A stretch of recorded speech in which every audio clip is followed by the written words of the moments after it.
The rain was a relentless percussion against the hospital windows, a sound that mirrored the frantic, unending rhythm of the midnight shift.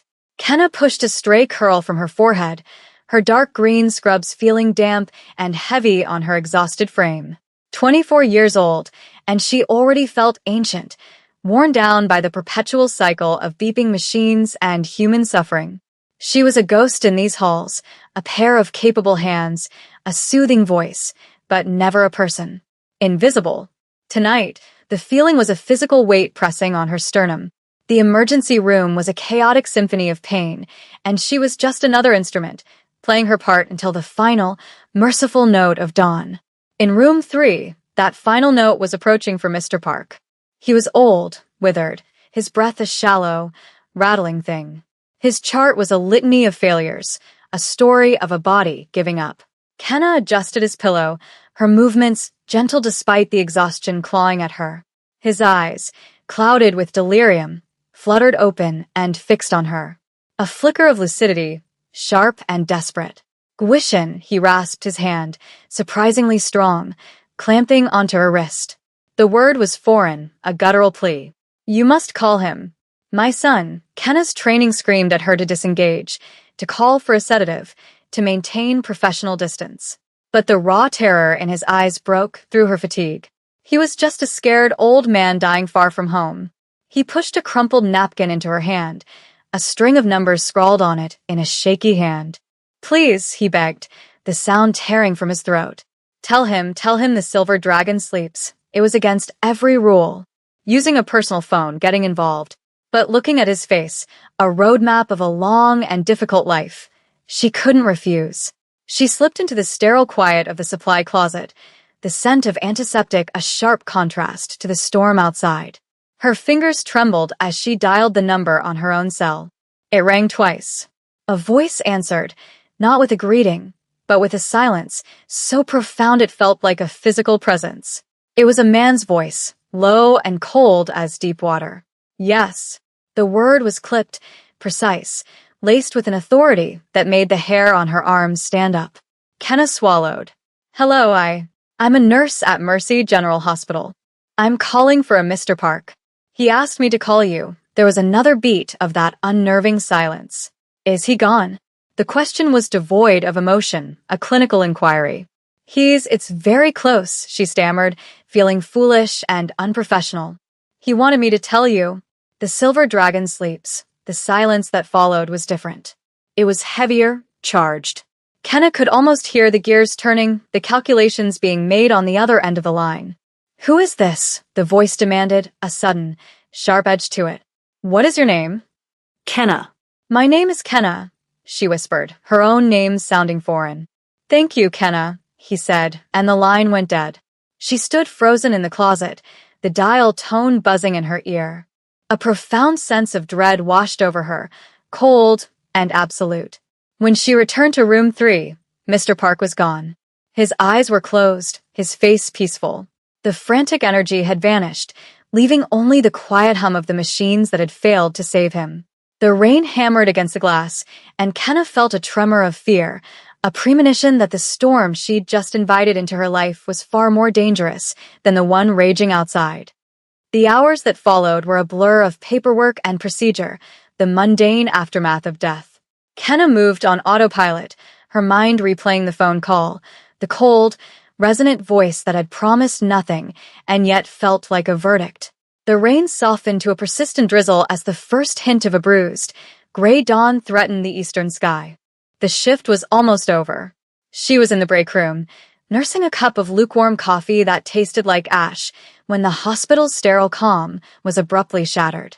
It wasn't a sound, but a feeling, a sudden, collective intake of breath from the ER floor, a shift in atmospheric pressure. Through the small window in the break room door, Kenna saw it. 5 identical, impossibly black SUVs had pulled up to the ambulance bay, their engines silent, their tinted windows reflecting the bleak morning light like obsidian mirrors. They weren't parked, they were positioned, forming a crescent of silent, intimidating power that blocked the entrance. Hospital security guards stood frozen, their hands hovering uncertainly near their belts, utterly outmatched. Then, a door on the lead vehicle opened. A man emerged, stepping out into the damp air with a grace that was almost predatory. He was tall, dressed in a tailored black suit that seemed to absorb the dim light around him. He moved with an unnatural stillness, each step deliberate, economical. The world seemed to slow down around him. He didn't rush. He didn't need to. The world, it seemed, would wait. He walked through the automatic doors, and a hush fell over the entire emergency room. Doctors, nurses, patients, everyone stopped. All eyes were drawn to him, this epicenter of quiet, terrifying authority. His face was a mask of cold composure, his features sharp and elegant, but his eyes were what held the room captive. They were dark, ancient, and held a chilling lack of expression. He walked directly to the main reception desk, his polished shoes making no sound on the linoleum floor.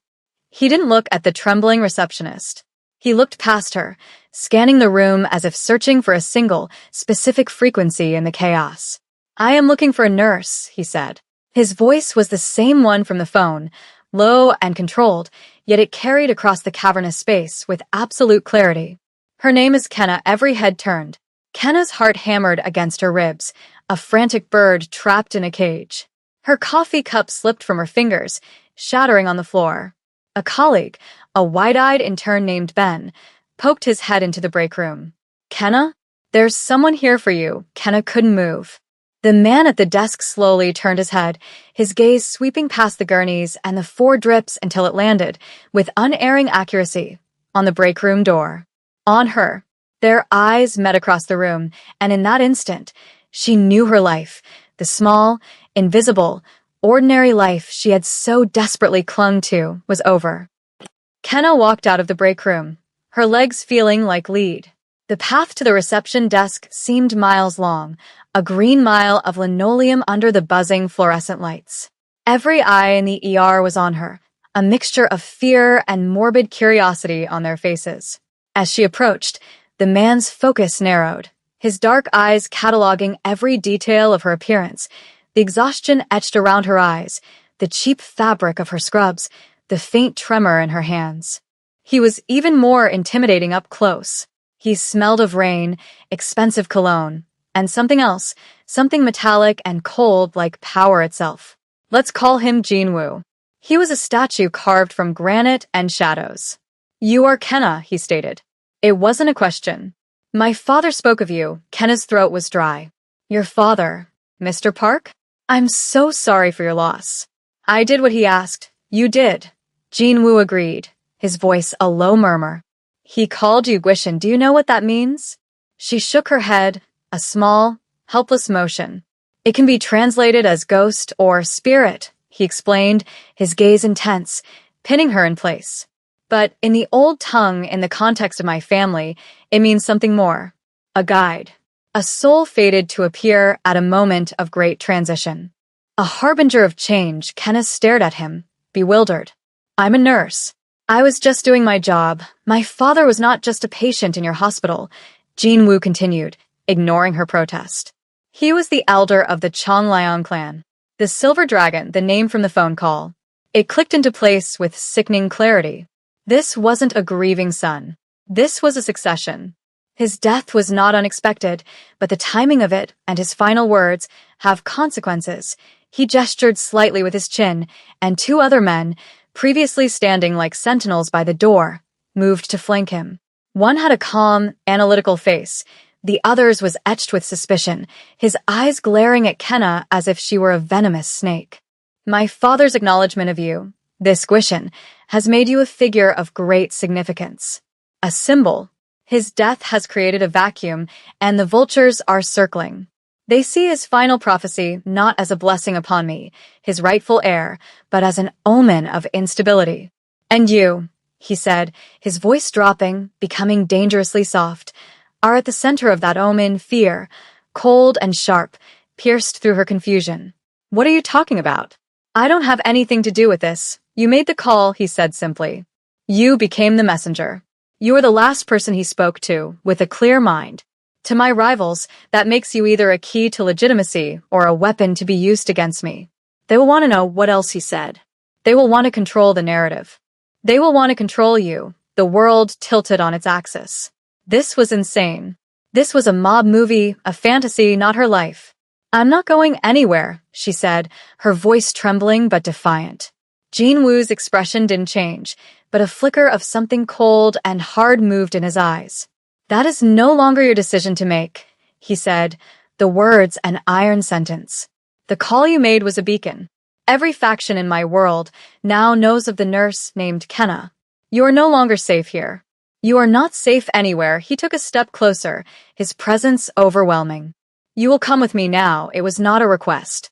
It was a command issued from a world of shadow and steel, and she knew, with a certainty that chilled her to the bone, that she was already his. "No," Kenna breathed, the word a fragile puff of air against the wall of his authority. "I can't. I have a job. I have a life." A laugh, sharp and derisive, came from the suspicious man to Jean Woo's right. "A life," he scoffed in accented English. "You have a target on your back." Jean Woo silenced him with a single, glacial look before returning his attention to Kenna. His composure was absolute, but she could feel the impatience simmering beneath the surface, a tightly coiled spring of power. "Your life, as you knew it, ended the moment you dialed my number," he stated, his voice flat and devoid of pity. "You think you can clock out, go home, and forget this? You think they will let you?" He pulled a sleek, black phone from his jacket pocket.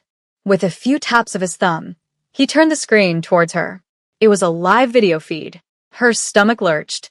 It was her apartment building, the familiar brick facade looking sinister in the gray dawn light. Two cars she had never seen before were parked across the street, a dark sedan and a panel van with no markings. Men sat inside both, their silhouettes just visible. "Those are not my people," Jean Woo said softly, his voice a chilling caress in her ear. "That is the Gaiase faction. They are less patient than I am. They believe in leverage. They would not ask you to come with them. They would simply take you. And what they would do to learn what my father told you, you do not want to know." The air left her lungs. Her apartment, her sanctuary, violated. The mundane details of her life, her overdue library books on the coffee table, her wilting succulent on the windowsill, flashed through her mind, relics of a world that no longer existed. The choice he was offering her was an illusion, a cruel pantomime of free will. "I'm offering you a gilded cage," he admitted, his honesty more terrifying than any lie. "They are offering you a slaughterhouse. Come with me, and you will be protected. You will be a guest. Stay here." He let the sentence hang in the air, the unspoken threat more potent than any words. The suspicious guard, Hyunsik, shifted his weight, his hand resting near the butt of a gun hidden beneath his jacket. The calm one, Minjun, watched her with something akin to sympathy, a silent acknowledgement of the impossible situation she was in. She looked past them, at the faces of her co-workers, now pale and frightened. She was a contamination, a danger to everyone around her. She couldn't stay here. She couldn't go home. Every door to her old life had just been slammed shut and bolted. A wave of numbness washed over her, a merciful tide drowning out the panic. She gave a single, jerky nod. It was the only answer she could give. A flicker of something, satisfaction, perhaps, crossed Jean Woo's face. He gestured, and his men moved with fluid efficiency. Minyoung stepped forward. "We will arrange for your personal effects to be collected. Your employment will be handled," he said, his tone respectful but firm. Kenna felt herself being guided forward, a ghost being escorted from her own haunting. She walked past Ben, who stared at her with wide, uncomprehending eyes. She was swept out through the automatic doors, into the damp morning air, and towards the waiting maw of the black SUV. As the heavy door closed with a solid, definitive thud, sealing her inside the silent, leather-scented interior, she looked back at Mercy General. It looked like a photograph of a place she used to know, a lifetime ago. The world she knew was gone, swallowed by the shadows of 5 black SUVs. The SUV moved through the city with an unnerving smoothness, a predator gliding through unsuspecting streets. Kenna stared out the tinted window, watching the familiar landscape of her life recede into a meaningless blur. She was whisked away to a skyscraper that pierced the clouds, a needle of glass and steel. The penthouse was a world unto itself, a sprawling expanse of minimalist design, floor-to-ceiling windows, and priceless art. It was beautiful, sterile, and utterly suffocating. A gilded cage, just as he'd promised. This was the beginning of her first trial, a test of the mind. She was left alone for hours that stretched into an eternity, a ghost in a palace. The silence was a living entity, broken only by the distant, muted sounds of the city below. Servants moved like phantoms, leaving food she didn't touch, speaking only when spoken to. Jinwoo's men were a constant presence. Hyunsik, the hostile guard, watched her with open contempt, his gaze a constant accusation. He saw her as an opportunist, a weakness his new leader had inexplicably imported into their fortress. Kenna felt his scorn like a physical force, another bar on her cage. She was an anomaly, a disruption to their rigid, masculine world of honor and violence. Jinwoo finally came to her that evening. He found her standing before the vast window, looking out towards the distant, hazy lights of the hospital district. He didn't speak at first, simply stood beside her, his presence a heavy weight in the room. "They tell me you have not eaten," he said. "I'm not hungry. Fear is a poor substitute for sustenance." He wasn't coddling her. He was observing, testing. Over the next few days, this became their routine. He would seek her out and engage her in long, intense conversations. He was dissecting her, trying to understand the woman his father had inexplicably chosen. He asked about her childhood, her decision to become a nurse, her philosophies on life and death. He listened with an unnerving stillness, his dark eyes never leaving her face, searching for something. One night, he presented her with a puzzle. "I have a man," he began, "who has been loyal for 10 years. But his son is sick, and the treatments are expensive. I have discovered he has been selling information. Minor details, nothing critical, to a rival. My captains say he must be made an example of. That betrayal must be met with death. What would you do?" Kenneth thought of the desperate faces she saw every day in the ER, people forced into impossible corners by life. "You'd be killing a man who is already a ghost," she said softly. "He's not betraying you. He's trying to save his son. His loyalty is to his blood." Can you fault him for that? Jinwoo's eyebrow arched slightly. "It is a weakness I cannot afford in my organization." "Is it?" she countered, finding a flicker of her old self. "Or is it a strength you could harness? Pay for the treatment. All of it. Don't just buy his loyalty back, earn it. A man you execute becomes a martyr for your enemies. A man you save becomes a legend for your followers. His loyalty will be absolute, forged in gratitude, not fear. Which is stronger?" A long silence stretched between them. He looked at her, truly looked at her, and for the first time, she saw a crack in his icy facade, a glimmer of surprise, of reluctant respect. He was a man who dealt in endings. She was a woman who fought for beginnings. The contrast hung in the air between them, a strange and potent harmony. The attack came without warning. It was just after dusk, the city lights beginning to glitter like a fallen constellation below. A sudden, concussive boom from the far end of the penthouse shattered the tranquility, followed by the high-pitched shriek of a sophisticated alarm system. Red lights strobed through the hallways, casting everything in a bloody, urgent glow. The Gaiase faction had grown tired of waiting. This was a probe, a violent test of Jinwoo's defenses, and a direct assault on the symbol he had taken.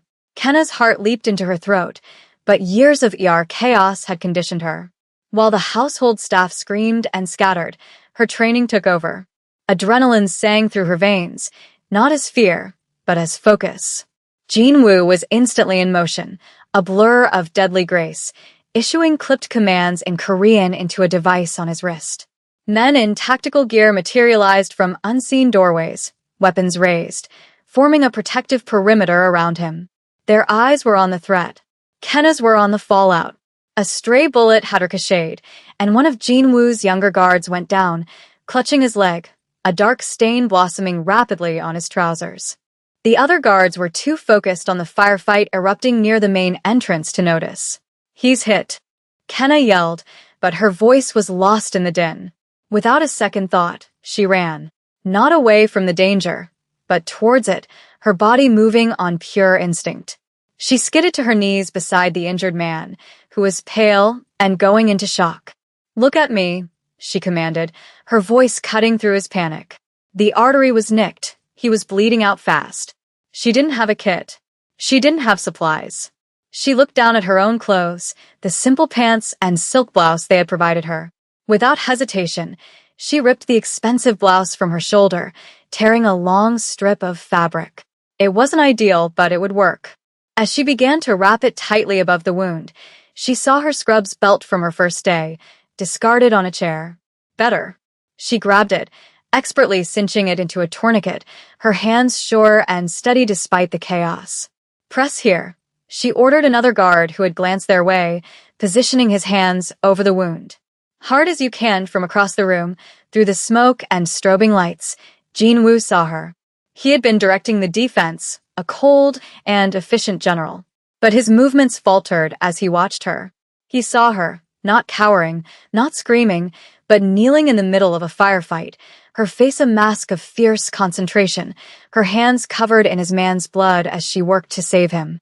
She was a beacon of calm in the vortex of violence. He saw a strength he had never encountered before, not the strength to take a life, but the unyielding, ferocious will to preserve one. The attack was repelled as quickly as it began, the intruders neutralized or driven back. A tense silence descended, thick with the smell of cordite and blood. Jin-woo crossed the room in 3 long strides, stopping to stand over her as she finished securing a pressure dressing made from torn linen. He looked from the stabilized guard to her. Her face was smudged with grime, her hair in disarray, but her eyes were clear and bright with adrenaline. He reached out, his calloused thumb gently brushing a streak of blood from her cheek. "You were not afraid," he said. It wasn't a question. It was a statement of profound, astonished discovery. In that moment, she was no longer a liability he was forced to protect. She was a power he had failed to comprehend. The leader of the Gayase faction strike team had been captured alive.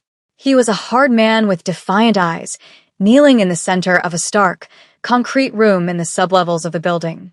The air was cold, smelling of damp stone and old fear. Jin-woo's inner circle was assembled, their faces grim. Hyun-sik, his expression savage, paced back and forth. "He dishonored this house. He threatened our lord," he snarled, his voice guttural. "A slow death. We will send pieces of him back to his masters as a warning." Others nodded in agreement. This was their code. An eye for an eye, blood for blood. It was the language of power their world understood. Jin-woo remained silent, his face an unreadable mask, but Kenna, standing just inside the doorway where he had placed her, could feel the conflict rolling off him in waves. Tradition and the expectations of his men demanded a brutal spectacle. His new position as elder required an immediate and unforgettable show of force. He needed to demonstrate that he was even more ruthless than his father. Then he turned and looked at her. His eyes held a silent, heavy question. He had brought her here to see, to understand the brutal reality of his throne. But he was also, she realized, asking for her counsel. He was presenting her with her third trial, a test of her morality against the unforgiving logic of his world. "Tell me, Gwishin," he said, his voice low enough for only her to hear, yet it silenced the room. "What is justice here?" All eyes turned to her. Hyun-sik's gaze was a challenge, daring her to speak her soft, useless words. Kenna's heart pounded, but she met his gaze, and then the prisoner's. She saw past the swaggering defiance to the cornered animal beneath. She saw the cycle, endless and brutal. She took a step forward. She didn't speak to Jin-woo. She spoke to the captive. "How many sons will be lost? How many mothers will weep? For this? For a pissing contest between men who will never bleed themselves?" she asked, her voice quiet but ringing with a clarity that cut through the tension. The man flinched. She turned her gaze to Jin-woo, her eyes pleading. "They expect you to be a butcher, because that's all they've ever known. Show them a king." Her voice grew stronger, filled with a conviction that came from a place of deep, unshakable empathy. Strength isn't just about ending lives. Any thug can do that. True power is deciding who gets to keep living. Make him swear a blood oath. Break his pride, but not his body. Bind him and his entire family line to your service. A living, breathing symbol of your mercy will be a far more powerful message than another dead body. It will tell them you are not just another killer. It will tell them you are a ruler. A stunned silence fell over the room. The idea was radical, almost blasphemous. Mercy as a weapon? It was a foreign concept. Hyun-sik looked ready to explode, but Jin-woo held up a hand, his eyes locked on Kenna. He saw it then. Not the frightened nurse from the ER, but a leader, a strategist, a queen. He saw a wisdom that his world of shadows desperately needed. He turned to the prisoner, his decision made. You will not die today, Jin-woo announced, his voice like cracking ice. You will live to serve me. Your life, and the lives of all you hold dear, now belong to the Chongliang clan. You will be my message. He had chosen her path. He had chosen her. And in doing so, he had irrevocably altered the destiny of his throne. Jin-woo's act of calculated mercy sent shockwaves through the clan's foundations. To the younger generation, it was a masterstroke of psychological warfare. To the old guard, the council of elders who had served his father, it was heresy. They saw the influence of the outsider, the Guishan, as a corrupting force, a sign of weakness in their new leader. They convened an emergency council, their faces like stone masks of disapproval. They could not directly challenge Jin-woo, but they could challenge his source of inspiration. They demanded Kenna be subjected to the Cheonmyeong, the celestial decree. It was an ancient, perilous ritual, a trial by spirit, designed to prove or disprove a person's divine favor. It was a test few ever survived, a convenient way for the council to eliminate those they deemed unworthy. When Jin-woo told her, the icy control he perpetually maintained finally shattered. He paced the length of the penthouse, his movements radiating a barely contained fury. They will not have you, he snarled, his hands clenched into fists. This is a death sentence dressed in tradition. I will not allow it. I will go to war with the council before I let them lay a hand on you. He was ready to burn his entire world down for her. Seeing him so raw, so vulnerable solidified something in Kenna. This wasn't just her trial anymore. It was his. His leadership, his vision, his choice to listen to her. All of it was on the line.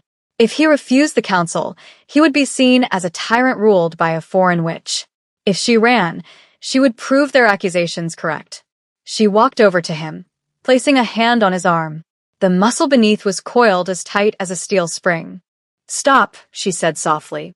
He froze, looking down at her, his eyes a maelstrom of rage and fear. We will do it, she said, her voice impossibly calm. They want to test my worthiness? Let them, he stared at her, incredulous. Kenna, you don't understand. The ritual, it forces a bond.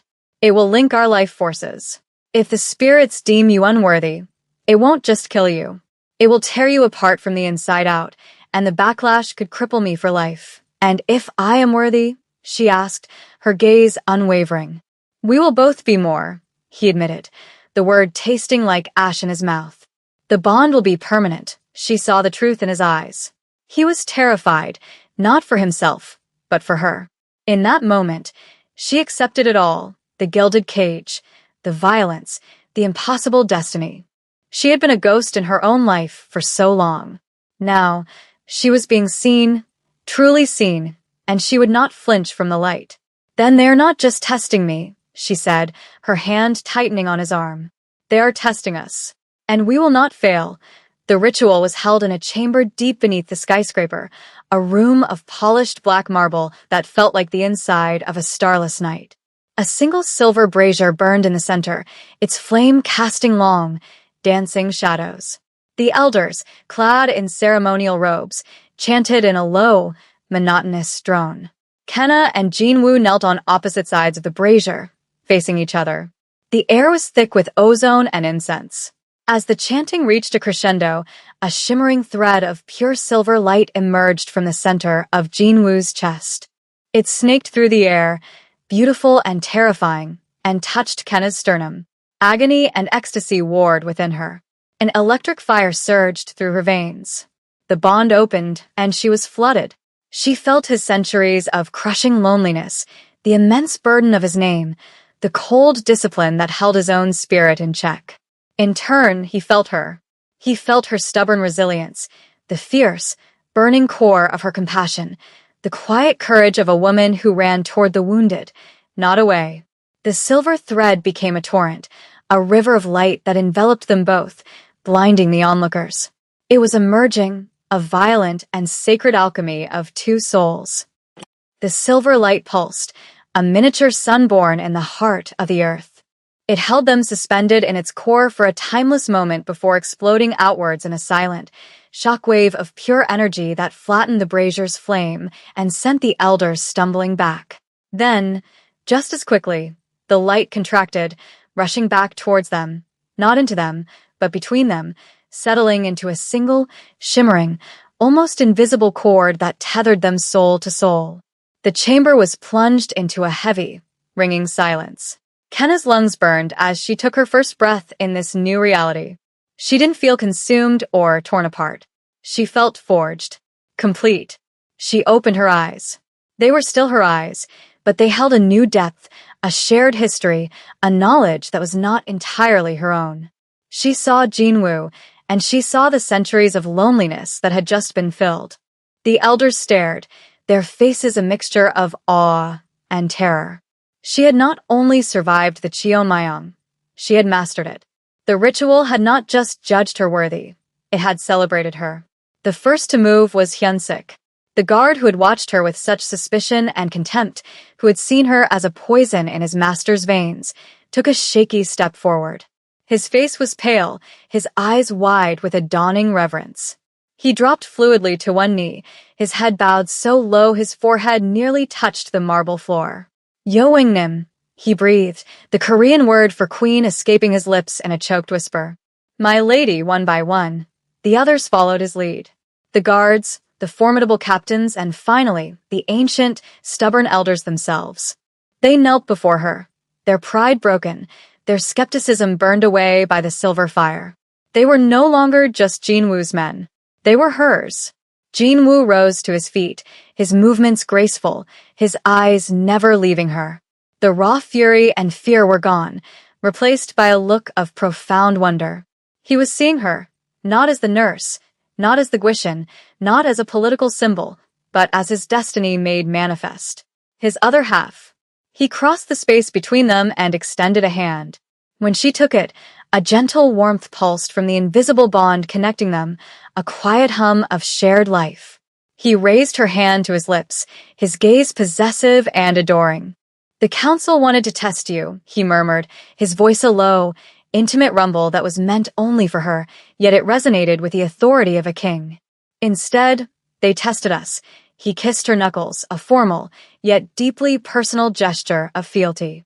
And now, he declared, turning his head to look at the kneeling assembly, they have their queen, the word echoed in the silent chamber, not as a title bestowed, but as a fact revealed. Kenna stood, her hand in his, no longer a prisoner, but a sovereign. The transformation was absolute. Kenna was no longer a captive, but a collaborator. When she walked through the halls of the penthouse, the air itself seemed apart for her. Staff and guards who had once ignored her or watched her with suspicion now bowed their heads in deference. She was Yoingnim, the queen, a title that felt both foreign and strangely fitting. She began her education in earnest.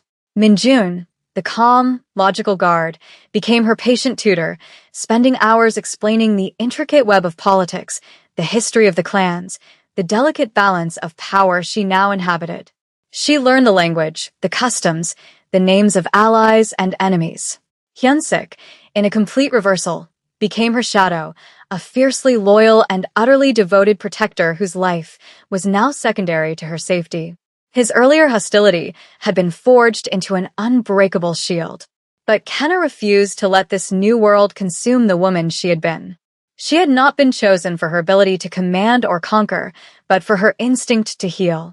She saw the vast resources at Jinwoo's disposal, the money, the manpower, the influence, and saw an opportunity. One evening, she laid out a plan for him, not for a corporate takeover or a rival's demise, but for a clinic, a state-of-the-art medical facility built in the heart of the territory they controlled, offering free care to the community. Your people rule through fear and obligation, she explained, her voice passionate. It's a brittle kind of power. Let me show you a different kind. Let me earn you a loyalty built on gratitude. On love, it was another radical idea, but Jinwoo, who now saw the world through a lens colored by her perspective, agreed without hesitation. The project became her focus, her first sovereign act. She oversaw its design and construction, her medical knowledge proving invaluable. It was a bridge between her old life and her new one, a way to wield her new power without losing her soul. The political storms had calmed for now. Jinwoo's rivals, stunned by his bold mercy and the validation of the Cheonmyeong, had retreated to lick their wounds and reconsider their strategies. A fragile peace had settled over their world. One night, Kenna stood on the balcony, the city a tapestry of glittering lights below. Jinwoo came to stand beside her, the silence between them comfortable, intimate. He took her hand, and with his other, he slowly twisted the heavy, ornate ring from his own finger. It was the sigil of the Chongliang Elder, a silver dragon coiled around a black sapphire, a symbol of ultimate authority passed down for generations. He took her left hand and slid the ring onto her fourth finger. It was heavy, a tangible weight of history and burden. My father was waiting for a ghost, he said, his voice a soft rumble against the night. A spirit to guide our people out of the darkness of the past. For years, I thought he was waiting for me to become him. I was wrong, he looked at her, his eyes reflecting the city lights, but his focus entirely on her. He was waiting for you. I was just the one meant to find you. Kenna looked down at the ring, a crown of immense power and responsibility, and then back up at him. The exhausted, invisible nurse from Mercy General was gone, replaced by a woman who had walked through fire and emerged a queen. She felt no fear, only a sense of profound rightness. She was seen. She was chosen. And now she chose back. I'm not a ghost, she said, her voice quiet but imbued with the unshakable confidence she now owned. I'm right here, he smiled, a true, unguarded smile that transformed his face. He wrapped his arms around her, pulling her against him. Against the glittering backdrop of the city that was now theirs to command, he lowered his head and kissed her. It was not a kiss of passion, but of promise. It was not an ending, but a beginning. A vow. A destiny, finally and completely fulfilled.